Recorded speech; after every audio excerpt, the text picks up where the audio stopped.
At the end of 2016, I wasn't really sure what was going on yet. I was still dealing with everything I was going through.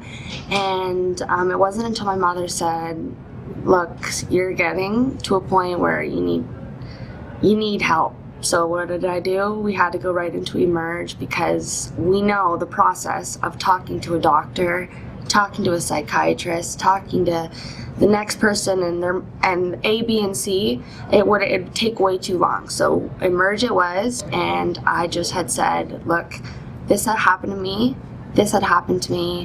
I have an eating disorder now, and my life's falling apart, and I'm beginning to think very terrible thoughts. And their first inclination was, okay, well, how much did you weigh? What was your food pass? Well, they have to get in. That's all that they're really focused on. Is they're just focused on the main part and not really what's actually going on in your brain. So from that moment on, it was kind of like, we're going to treat her eating disorder, and hopefully A, B, C, and D will come with that.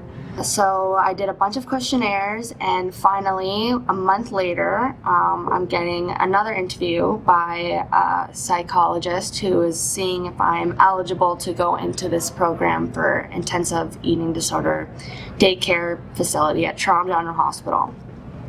All was fine, but it took a month for me to get approved, and then it took a month for me to finally begin. So I started in June 21st, 2016 was my first date, and that was coming from February.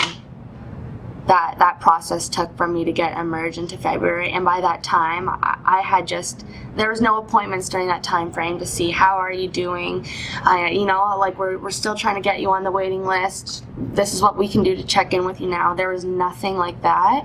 It was kind of scary because I was so new into what was happening to me, and coping wise, I felt like what they were telling me was for people that weren't in my shoes. They didn't see that, okay, she's really in here and she doesn't know how to cope anything. And then I was kicked out of the program because my goals physically were matching up to my goals mentally, and my goals mentally were to come every day, go to my classes, and I was in DBT, effective regulation, self-expression, just a lot of classes that really made you want to be mindful, and the more mindful you are, the better you will be, evidently.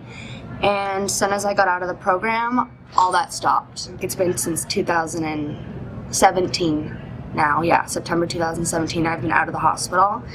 And what therapists, psychiatrists have I seen yet? Nothing. Nothing, and I'm on a waiting list. And I've been on that waiting list for 4 months right now.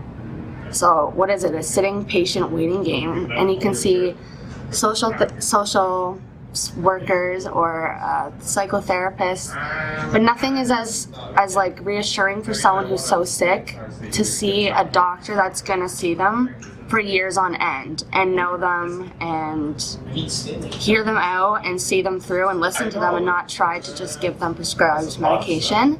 I feel like there needs to be more treatment for experiences and trauma and grieving, and not so much focused on this girl this is the problem, this is the eating disorder, this is the actual issue that's going on, this is why you feel A, B, and C.